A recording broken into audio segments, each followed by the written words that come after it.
ದಕ್ಷಿಣ ಕನ್ನಡ ಜಿಲ್ಲಾ athletic association ವತಿಯಿಂದ ಮಂಗಳೂರಿನ ಮಂಗಳ ಕ್ರೀಡಾಂಗಣದಲ್ಲಿ ಅಥ್ಲೆಟಿಕ್ಸ್ ಕ್ರೀಡಾಕೂಟವನ್ನು ನವೆಂಬರ್ 20ರಂದು ಆಯೋಜಿಸಲಾಗಿದೆ ಎಂದು ಗೌರವ ಕಾರ್ಯದರ್ಶಿ ತಾರನಾಥ್ ಶೆಟ್ಟಿ ಹೇಳಿದರು. ಅವರು ಮಂಗಳೂರಿನ ಪ್ರೆಸ್ ಕ್ಲಬ್ನಲ್ಲಿ ಸುದ್ದಿಗೋಷ್ಠಿ ನಡೆಸಿ ಮಾತನಾಡಿದರು. ಕ್ರೀಡಾಕೂಟವು ಬೆಳಿಗ್ಗೆ 9 ಗಂಟೆಗೆ ಉದ್ಘಾಟನೆಗೊಂಡು ಸಂಜೆ 4 ಗಂಟೆಗೆ ಕ್ರೀಡಾಕೂಟದ ಸಮಾರೋಪ ನಡೆಯಲಿದೆ. ಇದರಲ್ಲಿ ಬಾಲಕ ಬಾಲಕಿಯರ 12ರಿಂದ 16ರ ವಯೋಮಿತಿಯ ಸ್ಪರ್ಧೆಯು ಜರುಗಲಿದೆ.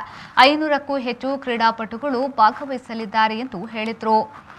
ಒಲಿಂಪಿಕ್ಸ್ ನಲ್ಲಿ ಒಂದು ಗೋಲ್ಡ್ ಮೆಡಲ್ ಬಂದದ್ರಿಂದ ಸ್ವಲ್ಪ ಅಥ್ಲೆಟಿಕ್ಸ್ಗೆ ಸ್ವಲ್ಪ ಮರ್ಯಾದೆ ಉಂಟು ಎಂದು ನಾನು ಭಾವಿಸ್ತೇನೆ. ಒಂದು ನೀವು ನಮ್ಮ ಈ ಅಥ್ಲೆಟಿಕ್ಸ್ಗೆ ಸ್ವಲ್ಪ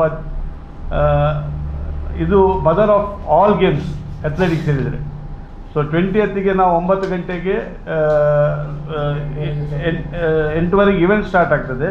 9:30 ಗಂಟೆಗೆ ನಮ್ಮದು ಉದ್ಘಾಟನಾ ಇದಿರ್ತದೆ. ಮತ್ತು ಅದೇ ದಿನ ಸಂಜೆ 4 ಗಂಟೆಗೆ ಕನ್ಕ್ಲೂಡಿಂಗ್ ಸೆಷನ್.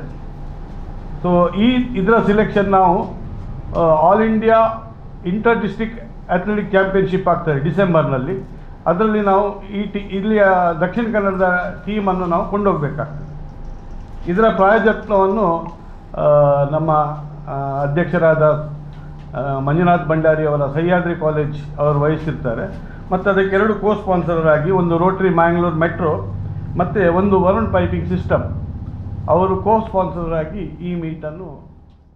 ಅನಂತರ ಮಾತನಾಡಿದ ಟ್ರಸ್ಟಿ ಕೃಷ್ಣ ಶೆಣಿಯವರು ಕ್ರೀಡಾಕೂಟದಲ್ಲಿ ಆಯ್ಕೆಯಾದ ಕ್ರೀಡಾಪಟುಗಳು ನ್ಯಾಷನಲ್ ಇಂಟರ್ ಡಿಸ್ಟ್ರಿಕ್ಟ್ ಜೂನಿಯರ್ ಅಥ್ಲೆಟಿಕ್ನಲ್ಲಿ ಭಾಗವಹಿಸಲಿದ್ದಾರೆ ಎಂದು ಅವರು ಹೇಳಿದರು.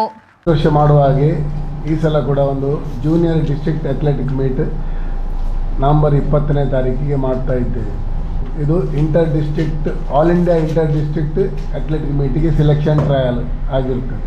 ಈ ಸಂದರ್ಭ ಸುದ್ದಿಗೋಷ್ಠಿಯಲ್ಲಿ ದಕ್ಷಿಣ ಕನ್ನಡ ಅಥ್ಲೆಟಿಕ್ ಅಸೋಸಿಯೇಷನ್ನ ಸೇವಂತೆ ಉಪಸ್ಥಿತರಿದ್ದರು.